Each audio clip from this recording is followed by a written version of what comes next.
मलिहा बेटा, जल्दी करो, तुम्हारा ड्राइवर तुम्हें लेने आया है। और बाहर गाड़ी खड़ी है। वार्डन की आवाज पर मलिहा, जो अभी किताबें बंद कर कर सुकून की सांस लेने लेटी थी, हड़बड़ाकर उठ बैठी। उसके माथे पर परेशानी की लकीरें दिखाई देने लगीं। वह भी चंद लम्हे पहले ही अपने फाइनल्स पेपर्स खत्म होने की खुशी में मुस्कुरा रही थी और सोच रही थी कि अब वो घर जाकर माँ के साथ वक्त गुजारेगी। लेकिन इस अचानक बुलावे ने उसके दिल की धड़कनें तेज कर दी थीं। वार्डन मैम, खैरियत तो है? घर में सब ठीक तो है ना? ये अचानक ड्राइवर क्यों आया है मुझे लेने? मैंने तो घर बात भी नहीं की और ना ही किसी ने मुझे खबर दी है। मलिहा ने घबराहट में सवालों की बौछार कर दी। उसका दिमाग बुरे ख्यालों की जगह बना चुका था।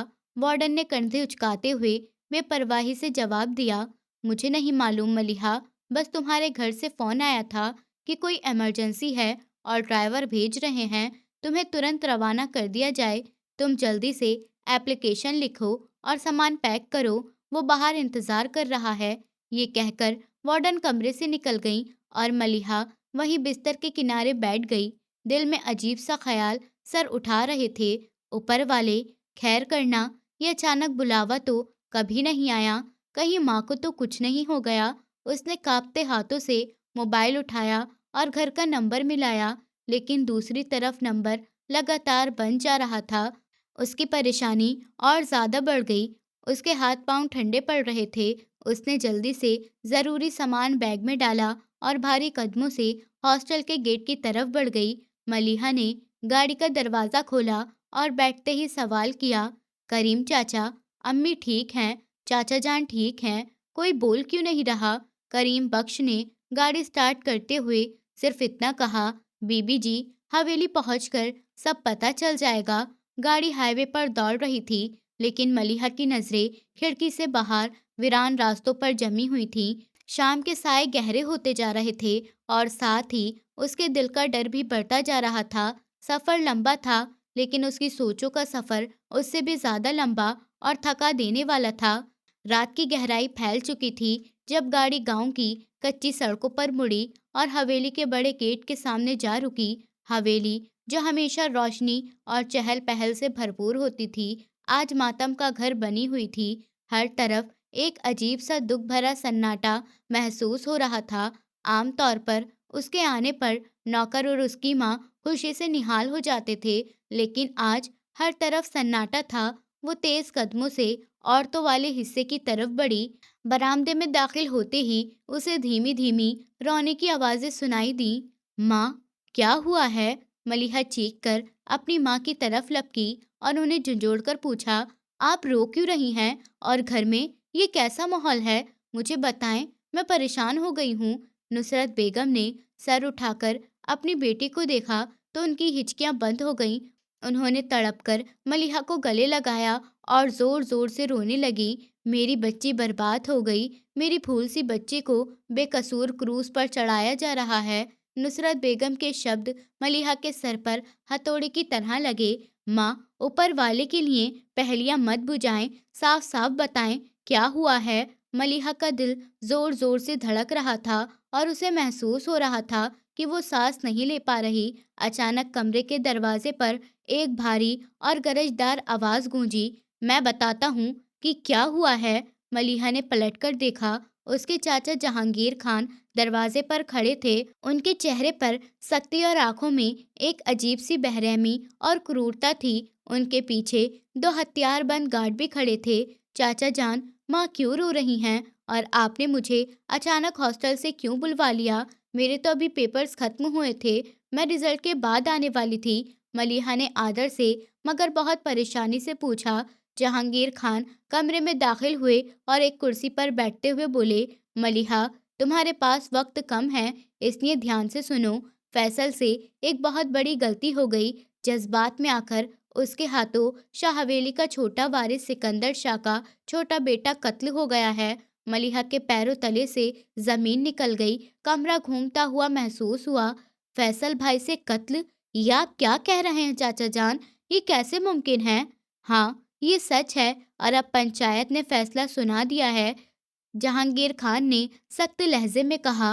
खून के बदले में खून, या फिर वनी शाह खानदान वाले फैसल के खून के प्यासे हैं और मैं अपना इकलौता बेटा वारिस कुर्बान नहीं कर सकता। मेरी नस्ल खत्म हो जाएगी। मलिहा को अपनी सुनने पर यकीन नहीं आया।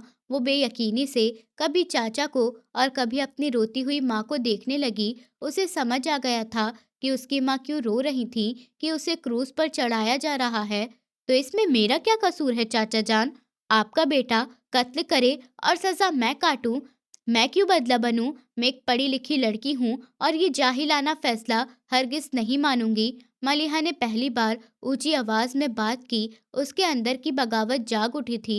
जहांगीर खान गुस्से से खड़े हो गए। उन्होंने आगे बढ़कर मलिहा का जबड़ा सख्ती से दबोच लिया। अपनी जबान को लगाम दो मलिहा। ये फैसला हो चुका है। घर की इज्जत और वारिस की जान बचाने के लिए बेटियों को कुर्बानी देनी पड़ती है। तुम्हारा निकाह आज रात ही शाह खानदान के बड़े बेटे अरमान शाह से होगा और तुम अभी इसी वक्त रुखसत होकर उनकी हवेली जाओगी। वो लोग तुम्हारे खून के प्यासे हैं और सिर्फ इसी शर्त पर उन्होंने फैसल की जान बख्शी है कि हम अपनी इज्जत उनके हवाले करें। नहीं, हरगिज नहीं, मैं ये निकाह नहीं करूंगी। मलिहा ने चाचा का हाथ झटका और चीख उठी। वो भागकर अपनी माँ के पास जा गिरी। माँ, आप कुछ बोलती क्यों नहीं हैं? आप चाचा जान को मना करें। मैं जानवर नहीं हूँ जो किसी खून के बहाने दे दी जाऊं। मेरा भविष्य मेरे हाथ में है। मैंने इतनी मेहनत इस दिन के लिए नहीं की थी कि मुझे किसी के कत्ल के बदले कुर्बान कर दिया जाए। नुसरत बेगम ने बेबसी से बेटी के चेहरा हाथों में लिया और उनके हाथ कांप रहे थे। मेरी बच्ची, मेरे हाथ बंधे हुए हैं। मैं एक विधवा औरत हूँ। इस घर में मेरी हैसियत एक नौकरानी से ज्यादा नहीं। तेरे बाप के मरने के बाद हम तेरे चाचा के रहमो करम पर हैं। अगर हमने इनकार किया तो ये हमें जान से मार देंगे। इन्होंने मुझे धमकी दी है कि मलिहा, अगर तुमने इनकार किया तो फैसल को तो बचा लेंगे मगर मुझे जहर दे देंगे। मलिहा सुन रह गई। चाचा इतने गिर सकते हैं, इन्होंने कभी सोचा भी नहीं था। ये जुल्म है माँ, ये सरासर जुल्म है। मलिहा हिचकियों से रोते हुए कह रही थी। जहांगीर खान ने नफरत से उन दोनों की तरफ देखा और हुक्म दिया, शाम को तैयार हो जाना। मौलवी साहब और शाह खानदान के लोग आते ही होंगे। और खबरदार मलिहा, अगर तुमने वहां कोई तमाशा किया या निकाह के वक्त इनकार किया तो अपनी माँ की लाश देखने के लिए तैयार रहना। मैं फैसल को बचाने के लिए किसी भी हद तक जा सकता हूँ। ये धमकी देकर जहांगीर खान कमरे से निकल गए। मलिहा वहीं कालीन पर गिर गई और अपना सर पीटने लगी। ये कैसी कयामत टूट पड़ी थी उस पर। सुबह तक वो अपनी यूनिवर्सिटी और डिग्री का ख्वाब देख रही थी और अब शाम ढलते ही वो किसी अनजान शख्स की बनी बनने जा रही थी। वो शख्स जिसने उसके खानदान से दुश्मनी का बदला लेना था। वो जानती थी कि वनी की जिंदगी नर्क से भी बदतर होती है। उसे न बीवी का दर्जा मिलता, न बहू का। वो सिर्फ एक जिंदा लाश बनकर रह जाती है।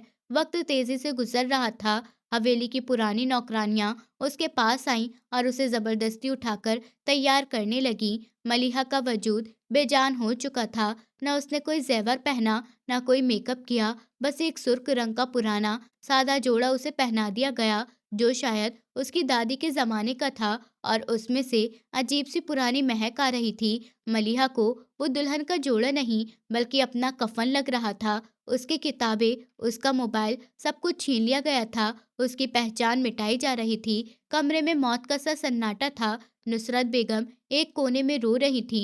वो इतनी मजबूर थी कि अपनी बेटी को बचा नहीं सकती थी। मलिहा आईने के सामने बैठी अपना अक्स देख रही थी।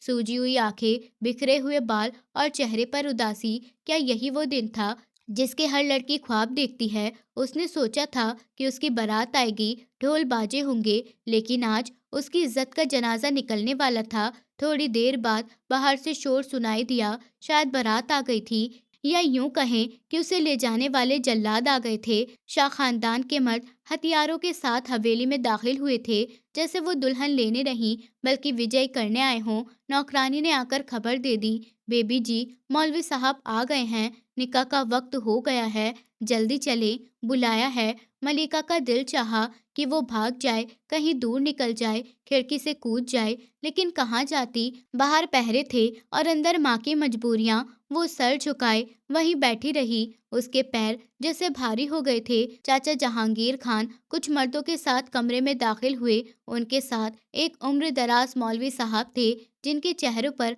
घबराहट उड़ी हुई थी। निकाहनामा मलिहा के सामने रखा गया। जहांगीर खान ने सख्ती से मलिहा के कंधों पर हाथ रखा, जिसका दबाव उसे तकलीफ दे रहा था। मलिहा बिनते वलीद खान, क्या आपको ये निकाह अरमान शाह वल सिकंदर शाह के साथ 5 लाख हक महर के साथ कबूल है? मौलवी साहब की आवाज़ उसके कानों में गूंजी। कमरे में मौजूद हर शख्स की नज़रें उस पर थीं। मलिहा के होठ सिले हुए थे। वो कैसे हाँ कह देती कि उसकी मौत के परवाने पर दस्तखत थे।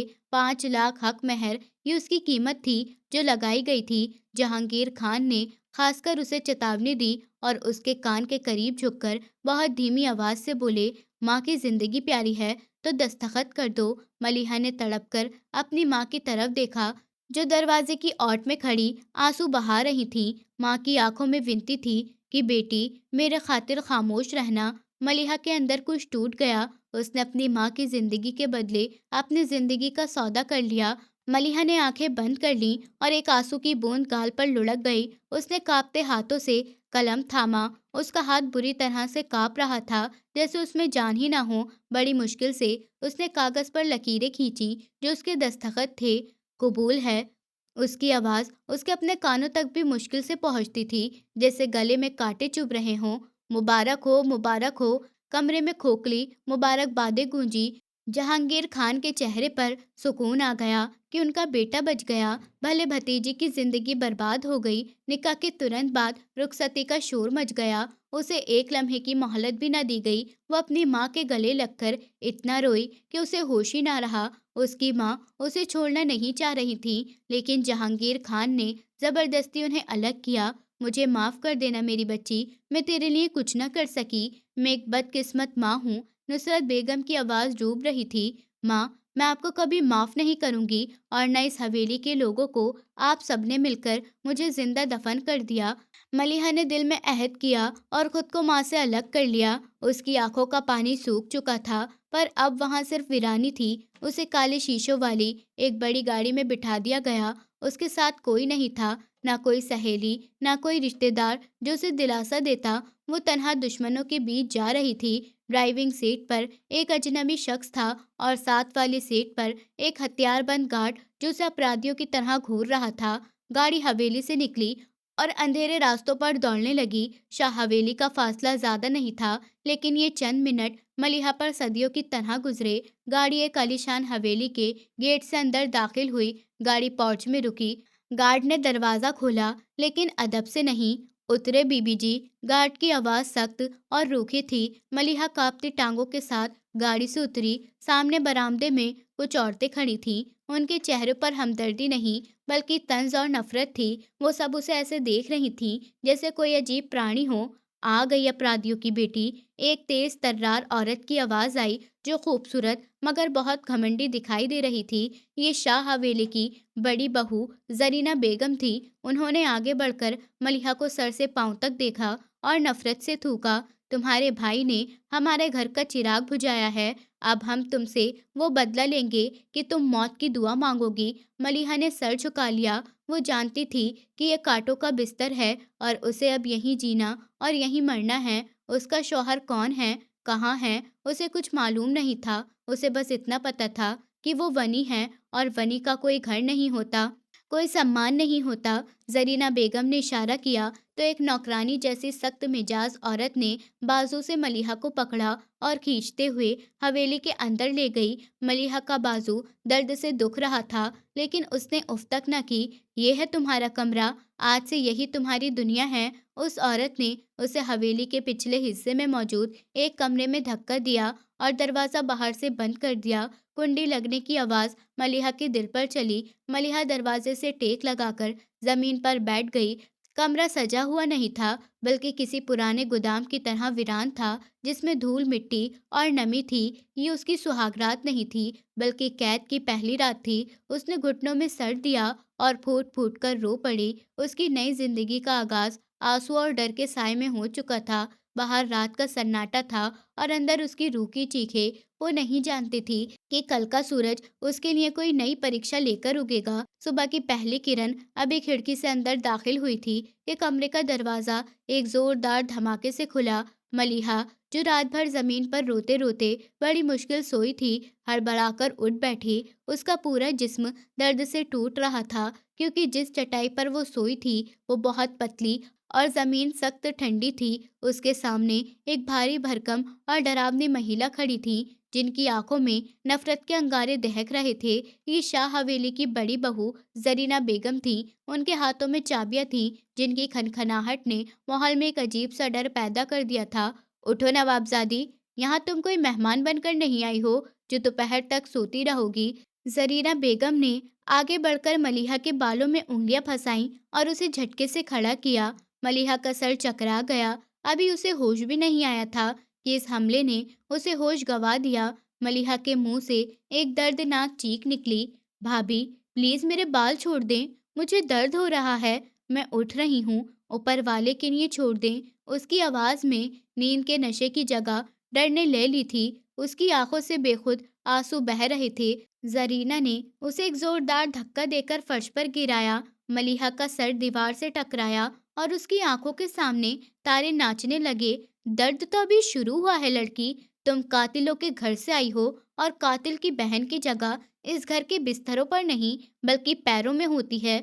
जल्दी से मुंह हाथ धोकर किचन में पहुंचो। आज से इस हवेली का सारा काम तुम्हारे ही जिम्मे है। और खबरदार, अगर किसी को शिकायत लगाने की कोशिश की तो जबान खींच लूंगी। मलिहा ने कांपते हाथों से अपने दुपट्टे को दुरुस्त किया और बड़ी मुश्किल से खुद को संभाला। मेरी बात सुने, मैंने कभी इतना काम नहीं किया। मुझे खाना बनाना नहीं आता। मैं तो पढ़ती थी हॉस्टल में, मुझे सिखा दें, मैं कर लूंगी, लेकिन प्लीज मारे मत। उसने लरजती आवाज में रहम की अपील की तो जरीना ने नफरत से हंसते हुए कहा, वो पढ़ाई और मौज खत्म हो गई। अब तुम वनी हो और वनी का काम सिर्फ सेवा करना और अपमान सहना है। अगर आधे घंटे में नाश्ता तैयार न हुआ तो वो हाल करूंगी कि अपनी माँ को भी भूल जाओगी। तुम्हारे इस मासूम चेहरे के पीछे जो धुत औरत छुपी है ना, उसे मैं सीधा करना जानती हूँ। जरीना बेगम हुक्म देकर वहां से जा चुकी थी और मलिहा वहीं फर्श पर बैठी अपने नसीब को कोस रही थी। उसने बड़ी मुश्किल हिम्मत जुटाई और बाथरूम की तरफ बढ़ी। आईने में अपना अक्स देखा तो उसे खुद पर तरस आ गया। बिखरे हुए बाल, सूजी हुई आंखें और पीला पड़ता रंग। कल तक वो यूनिवर्सिटी की एक आत्मविश्वासी और खुशमिजाज लड़की थी और आज वो एक ऐसी अपराधी बन चुकी थी जिसका कोई अपराध ही नहीं था। किचन में पहुंची तो वहां बड़े बड़े बर्तन और ढेर सारा सामान पड़ा था। ये किचन किसी शादी हॉल के किचन से कम न था, जहां 20-25 लोगों का खाना बनता था। नौकरानियां उसे देखकर फुसफुसाने लगीं। उनकी नजरों में हमदर्दी नहीं बल्कि तमाशा बीनों वाला शौक था। अरे देखो, ये वो लड़की है जिसके भाई ने छोटे सरकार का खून किया था। सुना है बहुत पढ़ी लिखी बनती है। अब देखना कैसे कोयलों के साथ काली काली होती है। एक नौकरानी ने दूसरे के कान में कहा और दोनों ने दबी हुई हंसी ली। मलिहा ने उनकी बातों को नजरअंदाज करने की कोशिश की। दिल खून के आंसू रो रहा था, लेकिन उसने आंसू रोक लिए। वो एक नौकरानी से मिली। खाला, मुझे बताएं क्या बनाना है, मुझे कुछ समझ नहीं आ रहा, प्लीज मेरी मदद कर दे। नौकरानी ने डरते डरते जरीना बेगम की तरफ देखा, जो हॉल में कुर्सी डाले उसकी ही तरफ घूर रही थी, जैसे कोई बाज अपने शिकार को देख रहा होता है। नौकरानी ने सर झुका लिया और वहां से खिसक गई। मलिहा समझ गई कि यहाँ कोई उसकी मदद नहीं करेगा। यहाँ इंसानियत दम तोड़ चुकी है। नाश्ता जैसे तैसे तैयार हुआ। मलिहा ने सलीके से मेज पर खाना लगाया। उसके हाथों पर जलने के छोटे छोटे निशान पड़ चुके थे, लेकिन उसे परवाह नहीं थी। हवेली के सारे मर्द और औरतें डाइनिंग टेबल पर आकर बैठ गए। माहौल में एक तनाव था। मलिहा एक कोने में सर झुकाए खड़ी थी, जैसे कोई अपराधी अदालत में खड़ा हो। उसकी नजरें बार बार दरवाजे की तरफ उठ रही थीं। उसे तलाश थी उस शख्स की जिसके नाम का तौक उसके गले में डाला गया था। अरमान शाह। वो कहाँ था, कैसा था, क्या वो भी बाकी सबकी तरह जालिम था या उसके दिल में कुछ रहम था? क्या उसे खबर भी थी कि उसकी बीवी के साथ क्या सलूक हो रहा है। जरीना बेगम ने निवाला तोड़कर मुंह में डालते ही थूक दिया। थू, ये क्या है? कच्चा पक्का, तुम्हें शर्म नहीं आती? ऐसा खाना हमारे सामने रखते हुए ये हम खाएंगे? जानवर भी मुंह न लगाएं इसे। जरीना ने प्लेट उठाकर जोर से फर्श पर दे मारी। चीनी मिट्टी की प्लेट के टुकड़े मलिहा के कदमों में आ गिरे। एक टुकड़ा उछलकर मलिहा के पांव पर लगा, जिससे खून की एक बारीक लकीर उभर आई। सब लोग खामोशी से तमाशा देख रहे थे। किसी मर्द में इतनी हिम्मत नहीं थी कि वो घर की बड़ी बहू को रोक सके, और फिर ये तो दुश्मन की बेटी थी। माफ कर दे भाभी, मैंने कोशिश की थी, लेकिन मुझे अंदाजा नहीं हुआ। मैं कल बेहतर बना लूंगी। मलिहा ने लरचती हुई आवाज में सफाई देने की कोशिश की।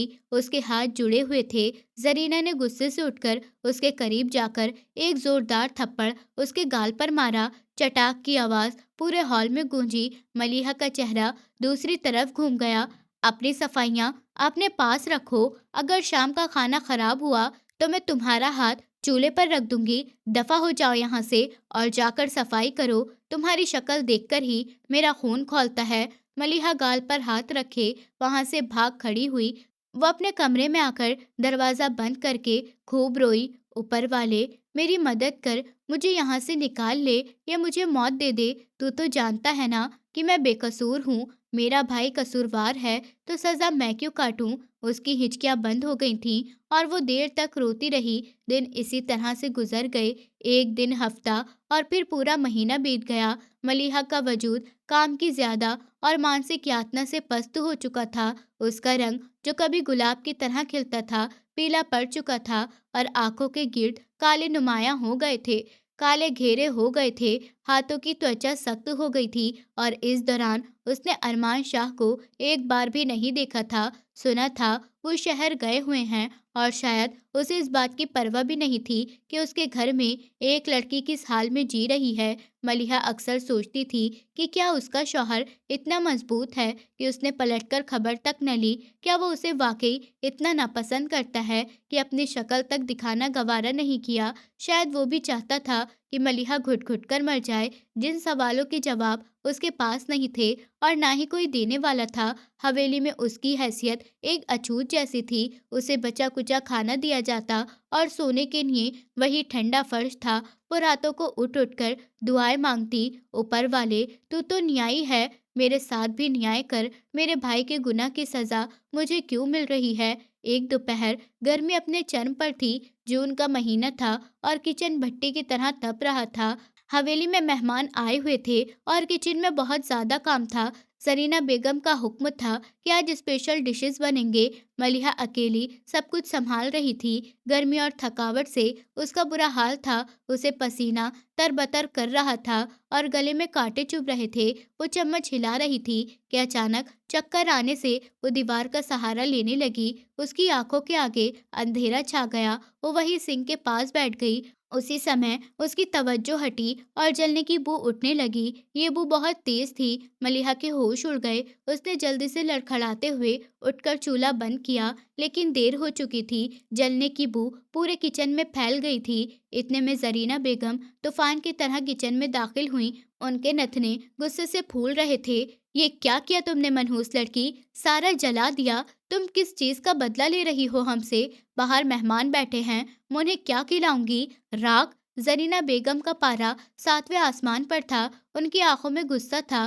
भाभी, मेरी तबीयत ठीक नहीं है। मुझे चक्कर आ गया था। मैं गिरने लगी थी, इसलिए ध्यान बढ़ गया। मलिहा ने रोते हुए विनती की। जरीना ने पास पड़ा हुआ लकड़ी का भारी चम्मच उठाया। तुम्हारी तबीयत तो अब मैं ठीक करती हूँ, बहाने बनाती है। कामचोर, तुम चाहती हो कि हमारी नाक कट जाए? आज मैं तुम्हारी ऐसी मरम्मत करूंगी कि तुम सारी जिंदगी याद रखोगी। जरीना ने बेदर्दी से मलिहा को मारना शुरू किया। लकड़ी का चम्मच उसके बाजू और पीठ पर बरस रहा था और मलिहा दर्द से चीख रही थी और कोनों में दुबकने की कोशिश कर रही थी। हर वार के साथ उसके मुंह से एक चीख निकलती जो किचन की दीवारों से टकराकर रह जाती। ऊपर वाले के लिए मुझे मत मारें, मुझे माफ कर दें, मैं दोबारा बना दूंगी, प्लीज छोड़ दें। मलिहा चीख रही थी, लेकिन जरीना के सर पर तो खून सवार था। नहीं, आज नहीं छोड़ूंगी तुम्हें। तुमने हमारे भाई को खाया है, वो कब्र में सो रहा है और तुम यहाँ मौज कर रही हो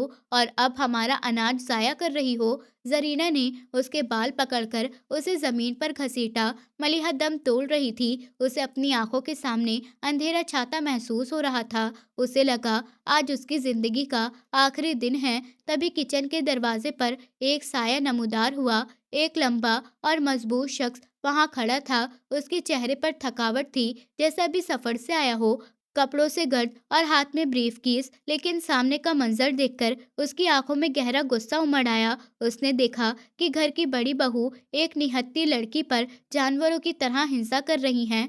ये क्या हो रहा है यहाँ? एक गरजदार और मर्दाना आवाज ने किचन का माहौल को कपा दिया। ये आवाज इतनी जोरदार थी कि जैसे वक्त थम गया हो। जरीना बेगम का हाथ हवा में ही रुक गया। मलिहा ने बड़ी मुश्किल से अपनी सूजी हुई आंखें उठाकर देखा। धुंधले मंजर में उस एक शख्स अपनी तरफ बढ़ता हुआ दिखाई दिया। अरमान, तुम कब आए? जरीना बेगम हड़बड़ाकर पीछे हटी।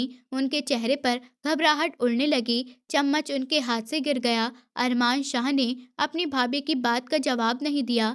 उसने जमीन पर पड़ी हुई मलिहा को देखा, जो दर्द से दोहरी हो रही थी। उसके बाजुओं पर नील निशान पड़े हुए थे। कपड़े जगह जगह से फट चुके थे और चेहरे पर आंसुओं की लकीरें थीं। अरमान का दिल ये मंजर देखकर धक से रह गया। क्या ये वही लड़की है जिसके बारे में कहा गया था कि वो कातिल खानदान की घमंडी बेटी है? ये तो एक टूटी हुई गुड़िया लग रही थी जिसे बेदर्दी से कुचला गया था। एक गहरा पछतावा अरमान के रगों में उतर गया। अरमान ने जल्दी से झुककर मलिहा को सहारा दिया। उसका स्पर्श नरम और जरूरतमंद था। हिम्मत करो, उठो। उसका लहजा नरम लेकिन गंभीर था। मलिहा सिकुड़ गई। वो समझी कि शायद ये भी उसे मारने आया है। वो डर से कांप रही थी। मुझे मत मारें, मैं दोबारा खाना बना दूंगी, प्लीज मुझे मत मारें। वो डरी हुई होकर बड़बड़ाई और अपने चेहरे को हाथों में छुपा लिया। अरमान के अंदर कुछ टूटा। उसकी बीवी उसी से रहम की भीख मांग रही थी। उसने सख्ती से सर उठाकर जरीना बेगम की तरफ देखा। उसकी आंखों में ऐसा जलाल था कि जरीना बेगम उल्टे कदमों पीछे हट गईं। भाभी, ये क्या तमाशा है? आप एक इंसान के साथ जानवरों जैसा व्यवहार कर रही हैं। ये मत भूलें कि मेरी निकाह की हुई है। इस घर की इज्जत है। आपको किसने हक दिया मेरी बीवी पर हाथ उठाने का? जरीना बेगम ने चालाकी अंदाज अपनाया। वो अपने किए पर शर्मिंदा होने की बजाय अकड़ गईं। अरमान, तुम्हें नहीं पता ये कितनी जबान दराज है। इसने सारा खाना जला दिया और ऊपर से जवाब दे रही है। ये मनहूस है। जब से आई है नुकसान ही हो रहा है। तो क्या जान से मार देंगे आप इसे? अरमान ने चीखकर कहा। जल गया तो क्या हुआ? इंसान नहीं जला करते। मैंने इसलिए निकाह नहीं किया कि आप लोग उसके टुकड़े कर दें। मैंने इसे सुरक्षा देने का वादा किया था और आप लोगों ने इसे कैदी बना लिया। अरमान ने मलिहा के सर पर दया से हाथ रखा। मलिहा ने हैरत से नम आंखों के साथ उस अजनबी मसीहा को देखा। डरो मत, मैं आ गया हूँ। आज के बाद कोई तुम्हारी तरफ आंख उठाकर भी नहीं देखेगा। चलो मेरे साथ। मलिहा को यकीन नहीं आ रहा था कि इस जहन्नम में कोई फरिश्ता उसकी मदद को आ पहुंचा। अरमान ने उसे बाजू से पकड़कर खड़ा किया। मलिहा के पांव लड़खड़ा रहे थे। कमजोरी और चोटों की वजह से उसमें खड़े होने की ताकत नहीं थी, लेकिन अरमान की मजबूत पकड़ ने उसे गिरने नहीं दिया। उसे सहारा देकर किचन से बाहर ले जा रहा था। जरीना बेगम पीछे खड़ी दांत पीस रही थी, लेकिन अरमान के गुस्से के सामने बोलने की हिम्मत नहीं कर सकी। नौकरों ने सर झुका लिया। सब जान गए थे कि हवेली का असल वारिस वापस आ चुका है। मलिहा ने चलते चलते एक नज़र उठाकर अपने शौहर को देखा। 1 महीने बाद पहली बार उसने इस शख्स का चेहरा देखा था। मजबूत जबड़े, घनी मूछें और आंखों में एक अजीब सी चमक जो एक साथ सख्त भी थी और नरम भी। कि ये वही शख्स है जिससे वो नफरत करती थी, या ये कोई और है? उसके दिल में एक अनजाना सा एहसास जागा। क्या उसकी परीक्षा के दिन खत्म होने वाले थे? क्या वाकई ये शख्स उसे बचा पाएगा? अरमान उसे लेकर अपने कमरे की तरफ बढ़ा, जो पर की मंजिल पर था। ये वो हिस्सा था जहां मलिहा को जाने की इजाजत नहीं थी। सीढ़ियां चढ़ते हुए मलिहा की सांस फूल रही थी, लेकिन अरमान ने अपनी रफ्तार धीमी रखी। कमरे में दाखिल होकर अरमान ने उसे सोफे पर बिठाया। कमरा बहुत सुंदर और ठंडा था। यहाँ की हवा में सुकून था। यहाँ बैठो। अरमान ने उसे कमरे में सोफे पर बिठाया और खुद जग से पानी का गिलास भरकर लाया। पानी पियो और शांत हो जाओ, कोई नहीं आएगा यहाँ। मलिहा ने कांपते हाथों से गिलास थामा। पानी के 2 घूंट पीकर उसे कुछ होश आया। उसके आंसू अब भी बह रहे थे। आप इतने दिन कहाँ थे? मलिहा के लबों से बेखुद ये शिकवा निकल गया। उसकी आवाज में 1 महीने की पीड़ा का निचोड़ था। अरमान ने गहरी नजरों से देखा। इसके सवाल में शिकायत भी थी और हक भी। वो कुर्सी खींचकर उसके करीब बैठ गया। मैं नाराज था मलिहा, अपने हालात से, अपने नसीब से।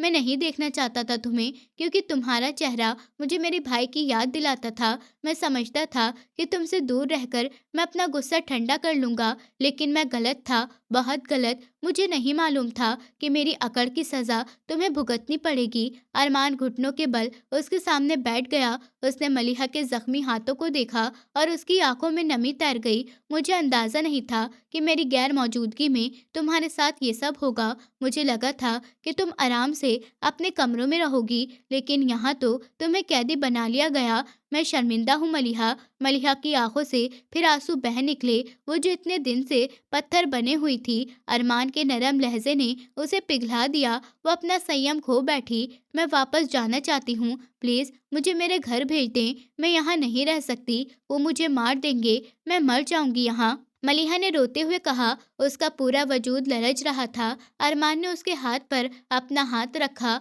उसका स्पर्श दिलासा देने वाला था। मैं तुम्हें जाने दूंगा मलिहा, मैं तुम्हें कैद नहीं रखूंगा, लेकिन पहले अपने जख्मों का हिसाब तो ले लूं। पहले मुझे अपनी गलती सुधारने का मौका तो दो। मैं तुम्हें इस हाल में कैसे भेज सकता हूँ? दुनिया कहे कि अरमान अपनी अमानत की हिफाजत नहीं कर सका। कमरे में खामोशी छा गई। मलिहा हैरत से उसे देख रही थी। ये शख्स उसे आज़ाद करने की बात कर रहा था, वो आज़ादी जिसका ख्वाब वो पिछले 30 दिनों से देख रही थी। लेकिन अब जब वो ये कह रहा था, तो मलिहा के दिल को एक अजीब सा झटका क्यों लगा। क्या वो उसे वाकई भेज देगा? अरमान उठकर खड़ा हुआ। उसने फ़ोन उठाया। आराम करो, मैं डॉक्टर को फ़ोन करता हूँ। और याद रखना, इस कमरे में अब सिर्फ मेरी मर्जी चलेगी, और मेरी मर्जी ये है कि तुम यहाँ की मालकिन हो, नौकरानी नहीं। जो तुम्हारे साथ हुआ उसका हिसाब मैं जरीना भाभी से लूंगा। अरमान कमरे से निकल गया और मलिहा उसे जाता हुआ देखती रही। उसके दिल में नफरत की बर्फ पिघल रही थी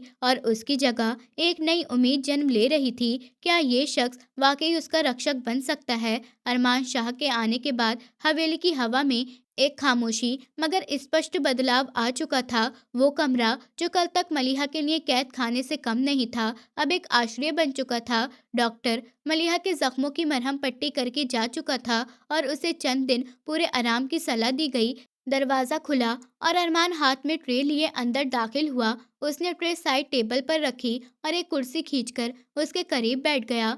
कैसी तबीयत है अब तुम्हारी? डॉक्टर ने कहा। जख्म गहरे नहीं हैं, लेकिन मानसिक दबाव ज्यादा है। मलिहा ने हिचकिचाते हुए उसकी तरफ देखा। उसकी आंखों में अभी भी डर के साए थे। मैं ठीक हूँ, लेकिन आप ये सब क्यों कर रहे हैं? मैं तो दुश्मन की बहन हूँ, एक वनी हूँ। आपको तो मुझसे नफरत होनी चाहिए थी। अरमान ने गहरी सांस ली और पानी का गिलास उसे थमाया। तुम दुश्मन की बहन हो सकती हो मलिहा, लेकिन तुम दुश्मन नहीं हो। मेरा भाई कत्ल हुआ है, उसका दुख मैं जिंदगी भर नहीं भूल सकता, लेकिन उसका बदला एक मासूम लड़की को यातना देकर लेना मर्दानगी नहीं है। मैंने तुमसे निकाह किया और निकाह सुरक्षा का नाम है, बदले का नहीं। मलिहा के पास शब्द खत्म हो गए। इस शख्स की बातें उसके दिल में उतर रही थीं। नाश्ता कर लो, फिर मुझे तुमसे कुछ जरूरी बात करनी है। अरमान ने उसे नाश्ता करवाया। मलिहा को ऐसा लगा जैसे वो कोई ख्वाब देख रही हो। वो शख्स जिससे वो डरती थी, अब वही उसका मसीहा बन चुका था।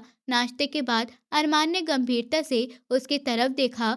मलिहा, मैं जानता हूँ कि तुम यहाँ खुश नहीं हो। जिस तरह तुम्हें यहाँ लाया गया वो गलत था। मैं तुम्हें एक विकल्प देना चाहता हूँ। मलिहा का दिल जोर से धड़का। क्या विकल्प? लेकिन इससे पहले कि अरमान अपनी बात पूरी करता, बाहर कॉरिडोर में शोर मच गया। जरीना बेगम की चीखने की आवाज आ रही थी। अरमान ने माथे पर बल डाले और खड़ा हो गया। तुम यहीं रुको, मैं जरा देखता हूँ क्या मसला है। अरमान कमरे से बाहर निकला तो देखा कि जरीना बेगम चंद नौकरों के साथ खड़ी हैं और हाथ में एक कागज लहरा रही हैं। क्या तमाशा है ये भाभी, क्यों घर का सुकून बर्बाद कर रखा है आपने? अरमान ने सख्त लहजे में पूछा।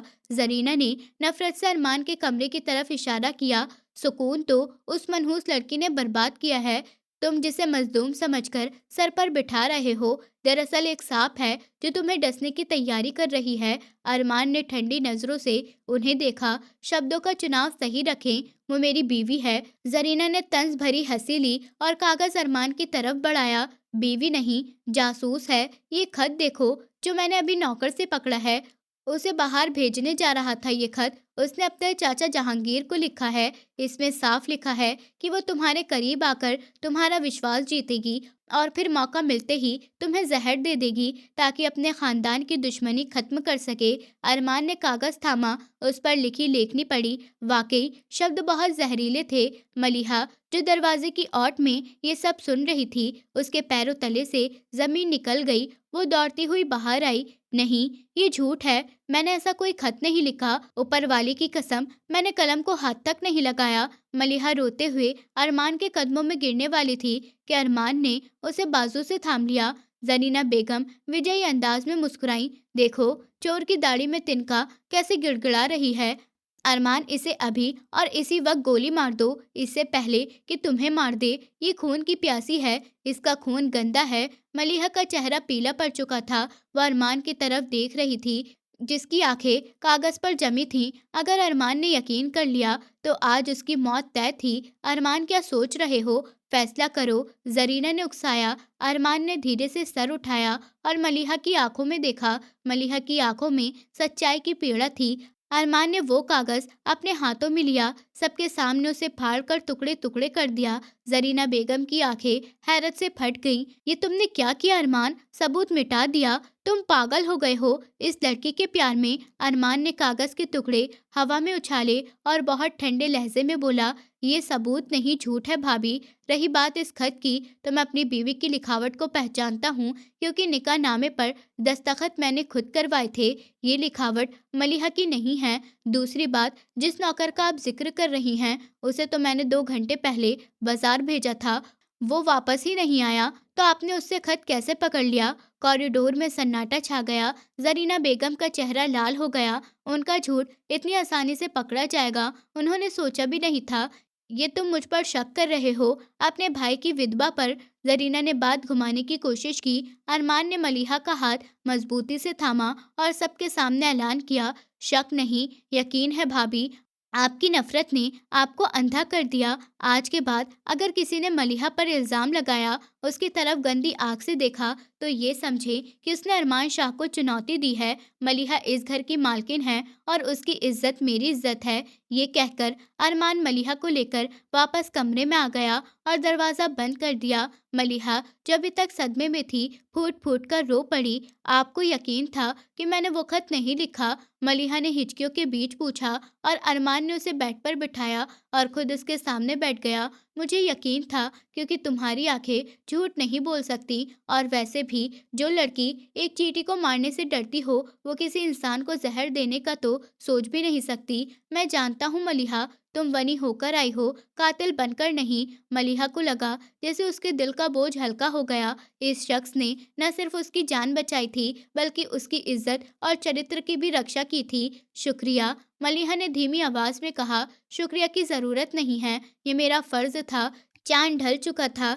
मलिहा खिड़की में खड़ी बाहर का मंजर देख रही थी। आज का दिन बहुत भारी गुजरा था, लेकिन उसका अंत अरमान के विश्वास ने सुंदर बना दिया था। वो सोचों में गुम थी कि अरमान कमरे में आया। तैयार हो जाओ, हम बाहर जा रहे हैं। मलिहा चौंकी। बाहर कहाँ? बस कहीं सुकून वाली जगह पर। इस घर की दीवारें तुम्हें काट रही हैं, तुम्हें खुली हवा की जरूरत है। मलिहा ने खामोशी से चादर ओढ़ी और उसके साथ चल पड़ी। अरमान उसे हवेली के पीछे बाग में ले गया, जहाँ एक खूबसूरत बैठने की जगह बनी हुई थी। चांदनी रात थी और हवा में रात की रानी की खुशबू फैली हुई थी। यहाँ बैठो। दोनों खामोशी से बैठ गए। अरमान ने मलिहा की तरफ देखा, जो चांद को ताक रही थी। मलिहा, मैंने सुबह एक बात अधूरी छोड़ी। मलिहा ने सवालिया नजरों से उसे देखा। देखो, मैंने तुम्हें जरीना भाभी से बचा लिया।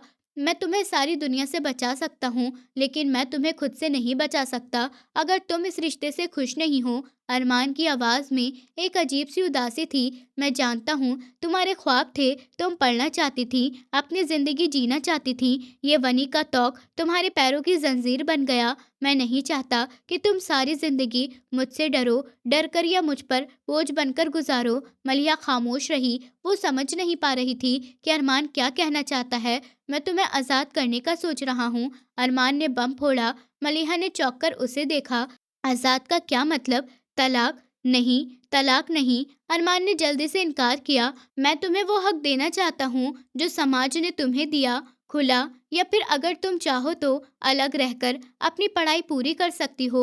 मैं तुम्हारा खर्च उठाऊंगा, तुम्हारी सुरक्षा करूंगा, लेकिन मैं तुम पर अपना शौहर होने का हक नहीं जताऊंगा जब तक तुम खुद न चाहो।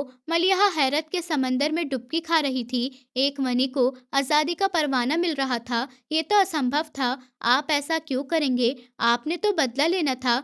बदला मैं ले चुका हूँ मलिहा। अरमान ने उसकी आंखों में देखा। तुमसे नफरत करके मैंने देख लिया। मुझे सुकून नहीं मिला। मुझे सुकून तब मिला जब मैंने तुम्हें बचाया। मुझे तुम्हारी आंखों में डर नहीं देखना। अरमान खड़ा हो गया और रेलिंग के पास जाकर खड़ा हुआ। मैं तुम्हें वक्त देता हूँ, 1 हफ्ता या 1 महीना, ये 1 साल। तुम फैसला करो। अगर तुम जाना चाहो तो मैं तुम्हें खुद तुम्हारे घर छोड़ आऊंगा और तुम्हारे चाचा से कहूंगा कि मैंने तुम्हें आज़ाद किया। और अगर तुम रहना चाहो तो फिर याद रखना, ये कांटों का बिस्तर नहीं होगा। मैं कोशिश करूंगा कि इसे फूलों की सेज बना सकूं। मलिहा उसके पीछे जाकर खड़ी हो गई। हवा उसके बालों को उड़ा रही थी। उसके दिल में एक अजीब सी जंग चल रही थी। एक तरफ आज़ादी थी, उसके पुराने ख्वाब थे, और दूसरी तरफ ये शख्स था जो अपनी खानदानी दुश्मनी भुलाकर उसे सम्मान और सुरक्षा दे रहा था। क्या एक अपराधी की बहन को प्यार मिल सकता है? मलिहा ने धीरे से पूछा। अरमान ने पलटकर उसे देखा। चांद की रोशनी में मलिहा का चेहरा चमक रहा था। प्यार का संबंध खून या वंश से नहीं होता मलिहा। प्यार तो बस हो जाता है। और सच कहूँ तो जब मैंने तुम्हें पहली बार किचन में बेबस देखा तो मेरे दिल में नफरत नहीं बल्कि एक टीस उठी थी। शायद वही प्यार की पहली दस्तक थी। मलिहा के गाल लाल हो गए। उसने नजरें झुका ली। आप बहुत अच्छे हैं अरमान साहब। अरमान मुस्कुराया। अभी फैसला मत करो, सोच लो। मैं नहीं चाहता कि तुम भावनाओं में आकर फैसला करो। ये जिंदगी तुम्हारी है और उस पर पहला हक तुम्हारा है। ये कहकर अरमान वहां से चला गया। लेकिन मलिहा वहीं खड़ी रही। उसका दिल अब डरा हुआ नहीं था। उसके दिल में एक फैसला जड़ें पकड़ रहा था। वो जानती थी कि उसे क्या करना है। अरमान ने उसे आज़ाद करके दरअसल उसे हमेशा के लिए अपना कैदी बना लिया था। वो जान गई थी कि जो शख्स उसे इतना सम्मान दे सकता है वो उसे कितना प्यार देगा। अरमान शाह की दी हुई मोहलत का हर पल मलिहा पर सदियों से भारी गुजर रहा था। वो फैसला कर चुकी थी कि इस फैसले को जुबान पर लाना इतना आसान नहीं है। अगले दिन सुबह अरमान किसी ज़रूरी काम से शहर गया हुआ था। उसने जाते हुए मलिहा को ताकीद की थी कि वो कमरे में रहे और किसी की बात पर ध्यान न दे। दोपहर का वक्त था। जब मलिहा फारिग हुई तो दरवाज़ा ज़ोर से खुला। सामने जरीना बेगम खड़ी थी और उनके चेहरे पर एक जहरीली मुस्कुराहट थी। तैयारी कर लो नवाबजादी, तुम्हारी रिहाई का वक्त आ गया है, जरीना ने तंज लहजे में कहा। मलिहा का दिल धक से रह गया। क्या मतलब भाभी? मतलब ये कि अरमान ने फैसला कर लिया है। वो तुम्हें इस घर में बर्दाश्त नहीं कर सकता। उसने तुम्हारे चाचा जहांगीर को फोन करके बुलाया है ताकि वो तुम्हें वापस ले जाएं। तुम्हारा सामान बाहर गाड़ी में रखवा दिया है। मलिहा को अपने सुनने पर यकीन नहीं आया। नहीं, ये झूठ है। अरमान ऐसा नहीं कर सकते। उन्होंने कहा था वो मुझे वक्त देंगे। वो मुझे ऐसे बेसहारा नहीं निकाल सकते। जरीना बेगम ने आगे बढ़कर उसका बाजू मरोड़ा। तुम्हारी औकात ही यही 2 कौड़ी की वनी, वो शाह हवेली का सरदार, उसे तुम जैसी रोती धोती लड़कियों की जरूरत नहीं। उसने दया करके तुम्हें रखा था, लेकिन अब वो थक चुका है। चलो बाहर निकलो, तुम्हारे चाचा ड्राइंग रूम में इंतजार कर रहा है। मलिहा प्रतिरोध कर रही थी, लेकिन जरीना बेगम और 2 नौकरानियां उसे जबरदस्ती घसीटते हुए ड्राइंग रूम की तरफ ले गईं।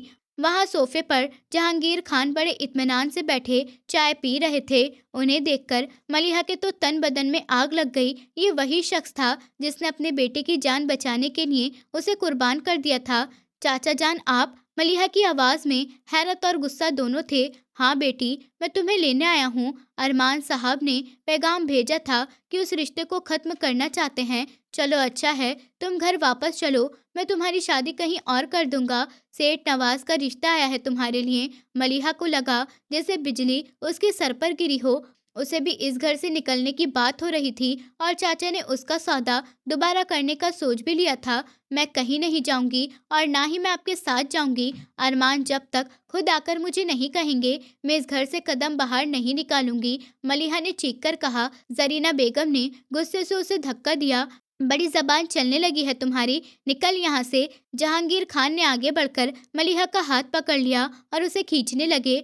चलो चुपचाप, वरना मैं तुम्हें बालों से घसीट कर ले जाऊंगा। मलिहा चीख रही थी और खुद को छुड़वाने की कोशिश कर रही थी, लेकिन जहांगीर खान की पकड़ बहुत मजबूत थी। उसे घसीटते हुए हवेली के मुख्य गेट की तरफ ले जा रहे थे। मलिहा की आंखों से आंसू बह रहे थे और वो मदद के लिए पुकार रही थी, लेकिन हवेली के नौकर खामोश दर्शक बने खड़े थे। छोड़ दो मुझे, ऊपर वाले के लिए मैं बनी थी और अब मैं इंसान, मेरे साथ जानवरों वाला व्यवहार मत करो। अभी वो गेट तक पहुंचे ही थे कि गेट से अरमान की गाड़ी बहुत तेज रफ्तार से अंदर दाखिल हुई और टायरों की चीखती हुई आवाज के साथ उनके बिल्कुल करीब आकर रुकी। अरमान गाड़ी से उतरते ही तूफान की तरह उनकी तरफ बढ़ा। उसकी आंखों में खून उतर आया। उसने एक झटके से जहांगीर खान का हाथ मलिहा के बाजू से अलग किया और एक जोरदार मुक्का जहांगीर खान के मुंह पर मारा। जहांगीर खान लड़खड़ाकर जमीन पर जा गिरे। खबरदार, जो मेरी बीवी को हाथ लगाया। अरमान की आवाज से हवेली की दीवारें कांप उठी। जरीना बेगम सहम कर पीछे हट गईं।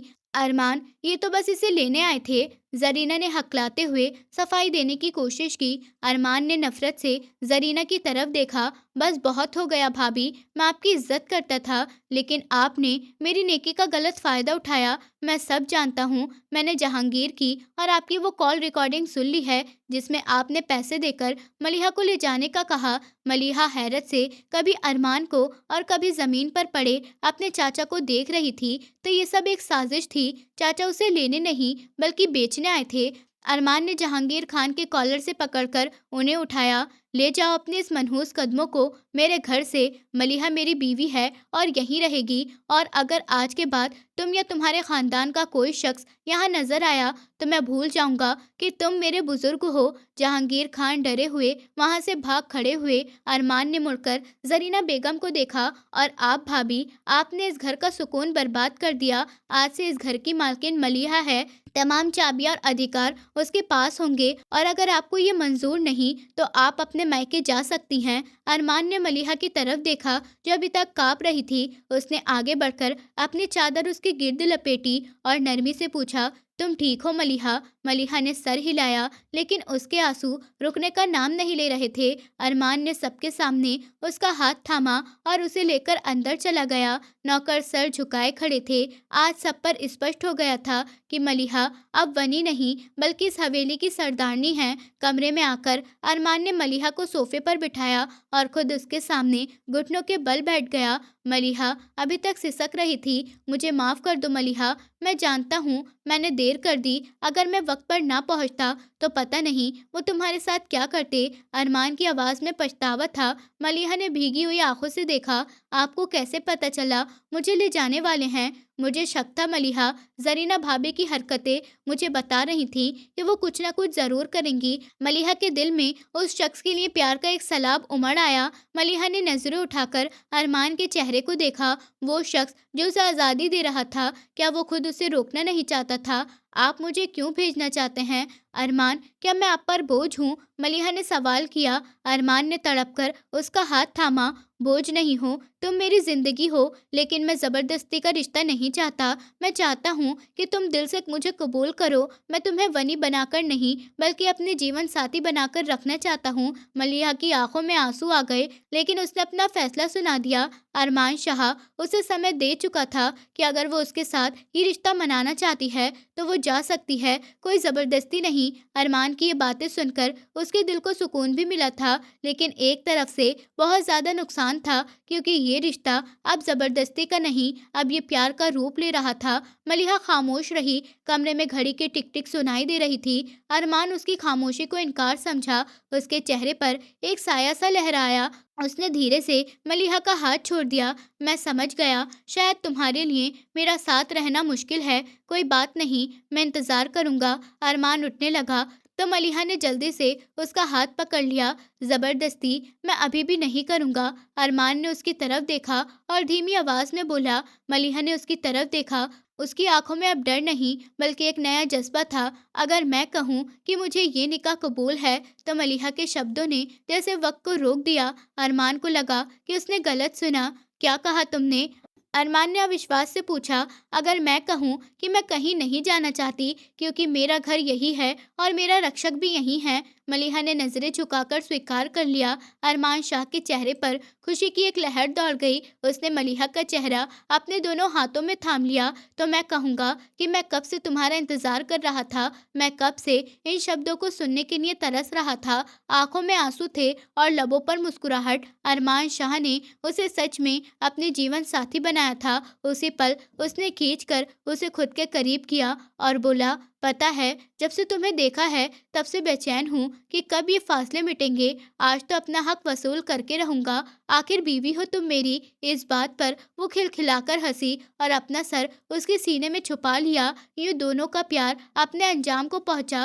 वो वनी नहीं, जीवन साथी बन चुकी थी। अरमान की इज्जत, उसकी ताकत और उसकी मोहब्बत थी। वो निकाह जो जुल्म से शुरू हुआ था, वो जीत पर खत्म हुआ और ये जीत प्यार की जीत थी। बाहर रात गहरी हो चुकी थी। आसमान चांद पर अपनी पूरी शान से चमक रहा था।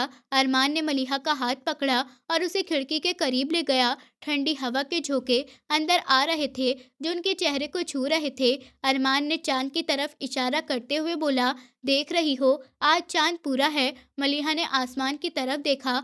वाकई आज सामान्य से ज्यादा रोशन और पूरा लग रहा था चांद। हाँ, पूरा चांद है, मलिहा ने मुस्कुराकर कहा। और ये पता है क्यों पूरा है? अरमान ने उसके कान में फुसफुसाया। क्यों? मलिहा ने मासूमियत से पूछा। क्योंकि आज हमारी मोहब्बत पूरी हो चुकी है। अरमान का जवाब सुनकर मलिहा का चेहरा शर्म से लाल हो गया। उसने अरमान की तरफ देखकर एक आकर्षक मुस्कुराहट बिखेरी और उसके सीने पर सर रखकर खुद को शांत महसूस कर रही थी। उसके तमाम दुख, तमाम तकलीफें और पिछले डर उसे एक पल में कहीं खो गए थे। अब उसकी जिंदगी में सिर्फ सुकून था, प्यार था और अरमान शाह का साथ था। दोस्तों, उम्मीद करती हूँ आपको हमारी कहानी पसंद आई होगी। कहानी पसंद आई है तो वीडियो को लाइक करें। चैनल पर नए हैं तो चैनल को सब्सक्राइब करें और हाँ, नोटिफिकेशन बेल को ज़रूर दबाएं ताकि अगली अपडेट सबसे पहले आपको मिले।